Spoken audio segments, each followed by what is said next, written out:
Ang pag-iibigan sa dilim.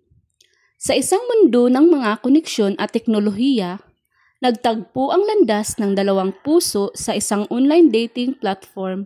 Si Mark, isang simpleng lalaki mula sa Maynila, ay naghahanap ng tunay na pag-ibig sa gitna ng profile at larawan. Sa kabilang banda, si Micaela ay nagpanggap bilang isang ordinaryong babae ay may lihim na hindi inaasahang ibubunyag. Sa simula, ang kanilang mga pag-uusap ay puno ng mga simpleng kwentuhan at tawanan. Si Mark ay naengganyo sa katalinuhan at kabaitan ni Micaela, habang si Micaela naman ay na-inlove sa kabutihan at katapatan ni Mark. Lumipas ang mga araw at ang kanilang koneksyon ay lumalim, hanggang sa napagpasyahan nilang magkita sa personal. Sa araw ng kanilang pagkikita, puno ng excitement si Mark. Nakita niya si Micaela na nakangiti sa isang cafe sa Makati. Ngunit, sa unang pagkakataon na sila ay nagkita, hindi niya alam na ang babaeng kanyang inaasahan ay may sikreto. Si Micaela pala ay si Miguel, isang napakayaman at may-ari ng isang kilalang kumpanya. Nang malaman ni Mark ang katotohanan, siya ay naguluhan. Hindi niya alam kung ano ang gagawin o kung paano harapin ang sitwasyon. Ngunit habang sila'y nag-uusap, nalaman nila na ang pagmamahal ni Miguel ay tunay at hindi ito tungkol sa kanyang kayamanan o itsura. Sa kabila ng mga pagsubok at pag-aalinlangan, nagpasya si Mark na bigyan ng pagkakataon ang kanilang relasyon. Sa bawat araw, sila'y nagtutulungan, nagtitiwala at nagmamahal sa isa't isa ng walang kondisyon. Sa paglipas ng panahon, ang relasyon nila Mark at Miguel ay patuloy na lumago, ngunit hindi mawawala ang mga pagsubok sa kanilang haharapin.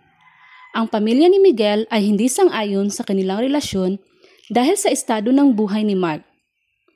Ayaw nilang makita ang kanilang anak na kasama ang isang lalaki na hindi naman mayaman.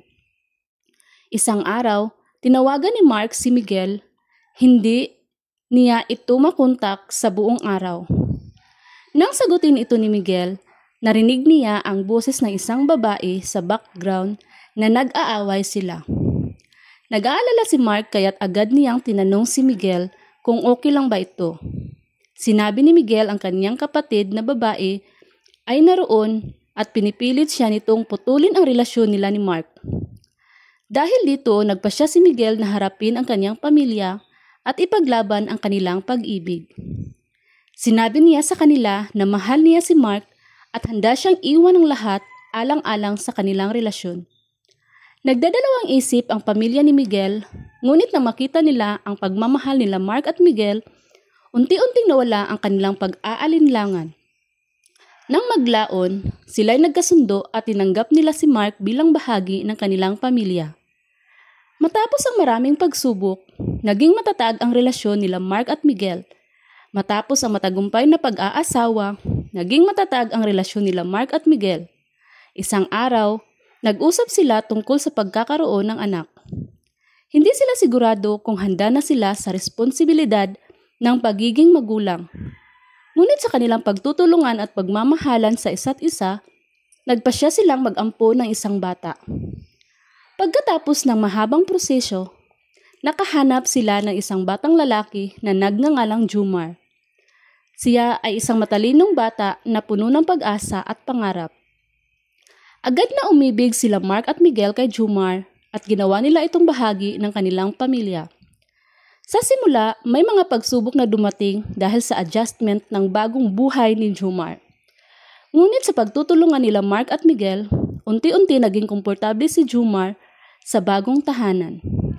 Naging malapit siya sa kanyang mga ama at natutunan niyang magtiwala at magmamahal sa kanila. Sa paglipas ng panahon, naging isang masayang pamilya sila Mark at Miguel at Jumar. Sama-sama silang nagtutulungan, nagtitiwala at nagmamahal sa isa't isa. Ang kanilang pag-ibig at pagkakaisa ay tunay na tunay. Ang pamilya ay hindi lamang dugo na bubuo, kundi sa pagmamahal at pag-aalaga na ibinibigay mo sa isa't isa. Ngunit hindi naging madali ang buhay pamilya ni na Mark, Miguel at Jomar. Pagkalipas ng ilang taon, bigla na lang may dumating na isang babae na kumakapit sa kanilang pintuan. Siya ay si Ana, ang tunay na ina ni Jomar. Matapos makita ang kanyang anak, hindi niya ito makilala kung hindi dahil sa isang maliit na birthmark ng kanyang kaliwang pisngi. Nagulat sina Mark at Miguel sa balita na si Jomar ay maroon pa palang buhay na magulang. Hindi nila alam kung ano ang gagawin. Si Ana ay nagpaliwanag sa kanila ay nagdidesisyong iwan si Jomar noong siya ay sanggol pa dahil sa kahirapan at kawalan ng suporta mula sa ama ng bata. Ngunit ngayon, siya ay nagbabagong buhay at handa ng alagaan ang kanyang anak. Nagdadalawang isip sila Mark at Miguel. Alam nila na may karapatan si Ana bilang tunay na magulang ni Jomar. Ngunit hindi rin nila iwan ang batang naging bahagi ka ng kanilang buhay. Sa huli, nagpasya silang sundin ang batas at ibigay si Jomar sa kanyang tunay na ina. Masakit para kina Mark at Miguel ang nakitang aalis si Jomar sa kanilang piling. Ngunit ginawa nila ang lahat upang matiyak na magiging maayos ang buhay ng bata sa pagbabalik na tunay niyang ina. Nang gabay nila si Jomar sa pag-alis, puno ng luha ang kanilang mga mata, ngunit puno rin ng pag-asa para sa kinabukasan ng kanilang minamahal na anak. Sa paglipas ng panahon, kahit na wala na si Jomar sa kapiling nila, patuloy pa rin ang pagmamahalan ni Mark at Miguel para sa bata. Naging malapit pa rin sila kay Jomar kahit na hindi na sila ang nag-aalaga sa kanya. At sa bawat okasyon, sama-sama pa rin silang nagkikita bilang isang malaking pamilya, at ang pagmamahal at pagkakaisa ay hindi naglaho kahit na nagkahiwalay man sila.